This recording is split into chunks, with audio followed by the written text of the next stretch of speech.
Hello everyone, welcome to SPC centre. This is Prashant Kumar. Friends, आज के इस वीडियो में मैं आप लोगों के साथ 70वीं बीपीएससी मुख्य परीक्षा को ध्यान में रखते हुए एक शॉर्ट नोट्स को डिस्कस करूंगा। यह जो शॉर्ट नोट्स है वह 68वीं बीपीएससी मुख्य परीक्षा में साइंस एंड टेक्नोलॉजी के अंतर्गत पूछा गया है, तो उसी का मॉडल आंसर मैं इस वीडियो में डिस्कस करूंगा। देखिए, प्रश्न है प्रौद्योगिकी आधारित बिहार के आधुनिकीकरण पर एक नोट लिखिए। यह 7 अंक का पूछा गया है प्रश्न, यानी कि शॉर्ट नोट्स के तहत पूछा गया है। तो प्रश्न में आपको बताना है कि बिहार के आधुनिकीकरण में प्रौद्योगिकी की क्या भूमिका है, या प्रौद्योगिकी के माध्यम से बिहार सरकार आधुनिकीकरण का किस प्रकार से प्रयास कर रही है। इस पर आपको शॉर्ट नोट्स लिखना है। तो आइए इसका हम लोग मॉडल आंसर डिस्कस करते हैं। और देखिए, शॉर्ट नोट्स के तहत आपको ऐसे कई सारे आंसर जो हैं उसे आपको तैयार करना होगा।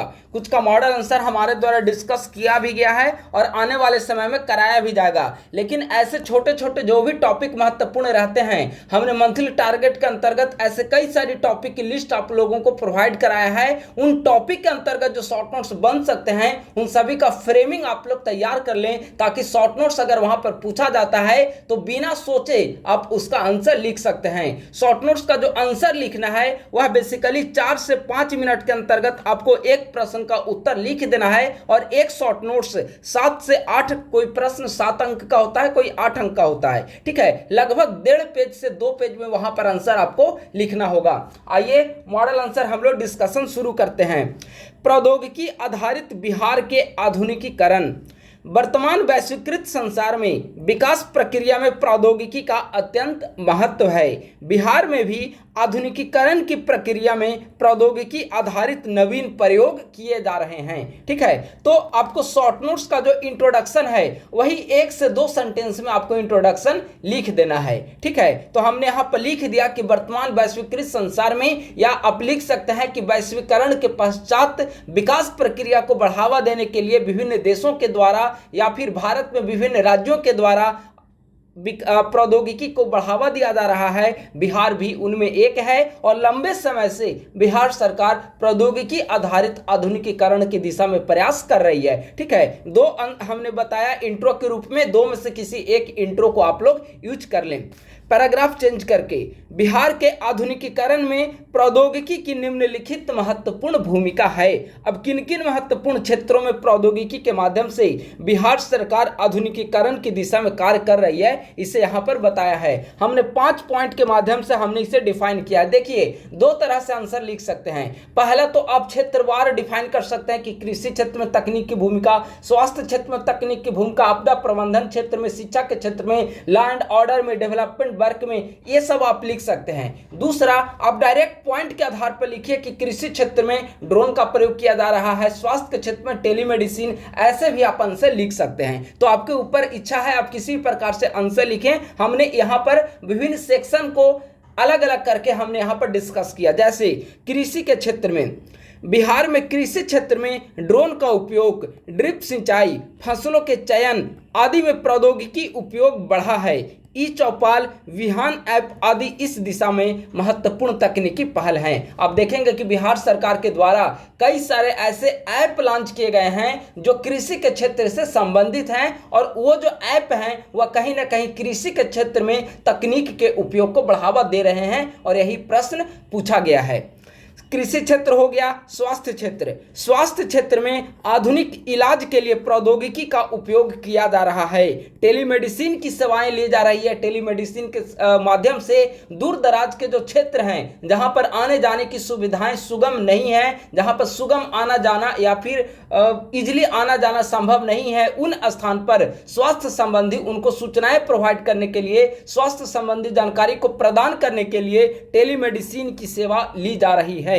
कोविड काल में सैनिटाइजेशन में ड्रोन की महत्वपूर्ण भूमिका रही, और आपने देखा होगा बिहार में ही कई सारे क्षेत्रों में जो कोविड से सबसे ज्यादा प्रभावित क्षेत्र, संवेदनशील क्षेत्र थे, वहां पर ड्रोन के माध्यम से सैनिटाइजेशन का कार्य किया गया। इतना ही नहीं, सुदूरवर्ती क्षेत्रों में देखेंगे कि ड्रोन के माध्यम से जो वैक्सीन है उसको भी वहां पर पहुंचाने का कार्य किया गया है। तो स्वास्थ्य के क्षेत्र में इन दिनों देखेंगे तो टेक्नोलॉजी की काफी महत्वपूर्ण भूमिका बढ़ गई है, और अगर सभी क्षेत्रों में टेक्नोलॉजी की इस प्रकार से भूमिका बढ़ती चली जाएगी तो स्वाभाविक है कि ओवरऑल डेवलपमेंट प्रोसेस में टेक्नोलॉजी की भूमिका बढ़ेगी। तो हो गया कृषि के क्षेत्र में, स्वास्थ्य के क्षेत्र में। अब आइए आपदा प्रबंधन। आपदा प्रबंधन के क्षेत्र में आप देखेंगे कि बिहार सरकार के द्वारा कई सारे ऐप और पोर्टल को लॉन्च किया गया है। दृष्टि ऐप से सिंचाई व बाढ़ की निगरानी की जा रही है तथा आपदा पूर्व सूचना के लिए हाल ही में नीतीश नामक एक डिवाइस को लॉन्च किया गया है। ठीक है, यह जो नीतीश डिवाइस है वह बिहार मौसम जो विभाग है उसके द्वारा और IIT पटना इन दोनों ने मिलकर नीतीश डिवाइस को विकसित किया है, विकास किया है। यह बेसिकली आपदा पूर्व, आपदा से 30 मिनट पहले इसके माध्यम से जानकारी हमें प्राप्त हो जाएगी कि यहाँ पर ये आपदा आने वाली है। तो यह टेक्नोलॉजी की भूमिका को ही दिखाता है। तो चाहे वह दृष्टि ऐप का यूज हो या नीतीश नामक डिवाइस का प्रयोग हो या फिर वज्रपात से संबंधित पूर्व सूचना प्रदान करने में इंद्रव्रज ऐप की महत्वपूर्ण भूमिका रही है। तो ये सारे आपदा प्रबंधन में तकनीकी की महत्वपूर्ण भूमिका है। चौथा है प्रशासनिक क्षेत्र।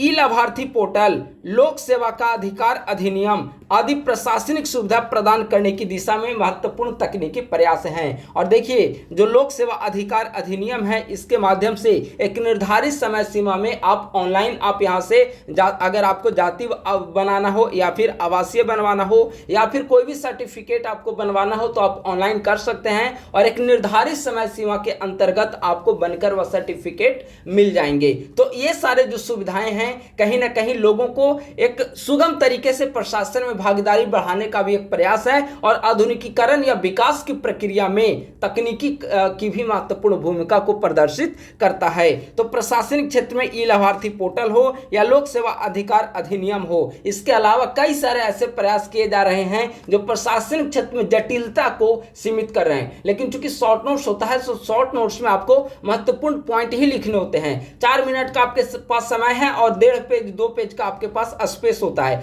तो आप सभी पॉइंट को आप वहां पे नहीं लिख सकते। जो महत्वपूर्ण पॉइंट होता है उसे आप वहां पे हाईलाइट कर सकते हैं। अगला है शिक्षा के क्षेत्र में। सरकारी विद्यालयों में कंप्यूटर की शिक्षा, मिशन उन्नयन के तहत डिजिटल शिक्षा, विद्यावाहिनी ऐप आदि के माध्यम से तकनीकी प्रयास किए जा रहे हैं। विद्यावाहिनी ऐप जो है इसके अंतर्गत कक्षा 1 से लेकर 12 तक की पाठ्य पुस्तकें हैं, सभी बुक्स हैं, उसे अवेलेबल कराया गया है। वहां से छात्र उसे डाउनलोड करके अपना अध्ययन कर सकते हैं। तो ये सारे जो प्रयास हैं वह बिहार के विभिन्न क्षेत्रों में किए जा रहे हैं, चाहे वह शिक्षा का क्षेत्र हो, स्वास्थ्य का क्षेत्र हो। इसके अलावा अगर आपके पास टाइम बचे तो आप वहां पर लिख सकते हैं कि डेवलपमेंट कार्य में किस प्रकार से तकनीक की भूमिका को यूज किया जा रहा है। स्मार्ट सिटी की निगरानी में विभिन्न प्रोजेक्ट जो हैं, जो सरकार के द्वारा आधारभूत संरचनाओं को डेवलप किया जा रहा है, वहां पर विभिन्न प्रोजेक्ट की निगरानी में ड्रोन का प्रयोग किया जा सकता है। जल जीवन हरियाली के तहत जो पुराने आहार पोखर वगैरह हैं उसका जो नवीनीकरण किया जा रहा है उसकी निगरानी में इसका यूज किया जा सकता है। विभिन्न प्रकार के चैनल विकसित किए जा रहे हैं नदियों के द्वारा सिंचाई प्रयोग को बढ़ावा देने के लिए, तो वहां पर तकनीक की भूमिका स्पष्ट रूप से दिख रही है। तो कई सारे ऐसे पॉइंट है जिसके जरिए आप प्रदर्शित कर सकते हैं कि बिहार सरकार के द्वारा आधुनिकीकरण की दिशा में विभिन्न प्रकार के तकनीकी प्रयास या विज्ञान एवं प्रौद्योगिकी का सहारा लिया जा रहा है। तो वह पुराना समय था जब तकनीक की भूमिका कम दिखती थी, लेकिन आज दौर बदल रहा है। आप देखेंगे कि भारत के स्तर पर भी देखेंगे कि भारत सरकार कई सारे ऐसे कार्य कर रही है। तो यह प्रश्न बिहार के रिलेटेड पूछा जा चुका है, तो आप एक प्रश्न फ्रेम कर सकते हैं। प्रश्न तो हो गया कि बिहार के आधुनिकीकरण में प्रौद्योगिकी की भूमिका, आप खुद से एक आंसर तैयार करिए कि भारत के विकास में अगर पूछ लिया जाए कि भारत के विकास में आधुनिकीकरण, भारत के आधुनिकीकरण की प्रक्रिया में प्रौद्योगिकी की किस प्रकार से भूमिका है, शॉर्ट नोट्स लिखें तो उसे भी आप इसी पैटर्न पे आंसर को तैयार कर सकते हैं। वहां बड़े लेवल पे जो ऐप वगैरह डेवलप किए जा रहे हैं और तकनीकी प्रौद्योगिकी प्रयास किए जा रहे हैं। सेमीकंडक्टर से संबंधित मिशन लॉन्च किया गया है, इंडिया एआई मिशन को लॉन्च किया गया है, ड्रोन नियम आ चुका है 2021 में। तो ऐसे कई सारे प्रयास भारत सरकार के द्वारा किए गए हैं जिसका यूज विकास प्रक्रिया और आधुनिकीकरण की प्रक्रिया में देखने को मिलता है। तो बिहार के साथ साथ भारत वाले टॉपिक को भी आप लोग कंप्लीट कर लें, और बिहार का जो हमने मॉडल आंसर डिस्कस किया वो पर्याप्त है। इसके अलावा आप पॉइंट वाइज फॉर्मेट में लिख सकते हैं, जैसे शिक्षा क्षेत्र था, आप एक पॉइंट में लिख देते सरकारी स्कूलों में कंप्यूटर की शिक्षा, दूसरा पॉइंट में लिख देते मिशन उन्नयन, तीसरा लिख देते विद्यावाहिनी ऐप। तो ऐसे भी आप लिख सकते हैं, ये आप पर डिपेंड करता है कि समय का आप यूज किस प्रकार से करते हैं। अगर आपके पास समय कम है तो उसके अनुसार वहां पर आपको समय का सदुपयोग करना पड़ेगा, ठीक है। तो इस प्रकार से यह जो शॉर्ट नोट डिस्कशन वह समाप्त हुआ। निष्कर्षता स्पष्ट है कि बिहार सरकार के द्वारा प्रौद्योगिकी के माध्यम से आधुनिकीकरण की दिशा में विभिन्न प्रयास किए जा रहे हैं। देखिए, किसी भी आंसर लिखने की एक प्रक्रिया होती है, और इस प्रक्रिया के अंतर्गत सबसे पहले आपको इंट्रो लिखना होगा, फिर मेन बॉडी लिखना होगा, और फिर कंक्लूजन लिखना पड़ेगा। ऐसा नहीं है कि आप इंट्रो और मेन बॉडी लिखिए कंक्लूजन को छोड़ दें, ऐसा नहीं है, यह अधूरा आंसर माना जाएगा। तीनों एक प्रक्रिया के तहत लिखिए। अब कम समय मिल रहा है तो आप उसके अनुसार डिवाइड करिए, लेकिन पूरी प्रक्रिया का फॉलो आपको करना पड़ेगा। तो दोस्तों, इस प्रकार से आज का मॉडल आंसर डिस्कशन यहीं पे समाप्त होता है। यह शॉर्ट नोट्स का वीडियो था। यह बेसिकली 68वीं बीपीएससी मुख्य परीक्षा में पूछा जा चुका है, और भी जो प्रश्न पूछे जा चुके हैं 68वीं और 69वीं में, समय समय पर उसे हमारे यूट्यूब चैनल आईएसपीसी सेंटर पर अवेलेबल करा दिया जाएगा। अगर हमारे आप लोग यूट्यूब चैनल पर नए हैं तो हमारे यूट्यूब चैनल को सब्सक्राइब कर लें, और हमारे टेलीग्राम ग्रुप @ISPC सेंटर को ज्वाइन कर लें। थैंक यू सो मच, बहुत बहुत धन्यवाद।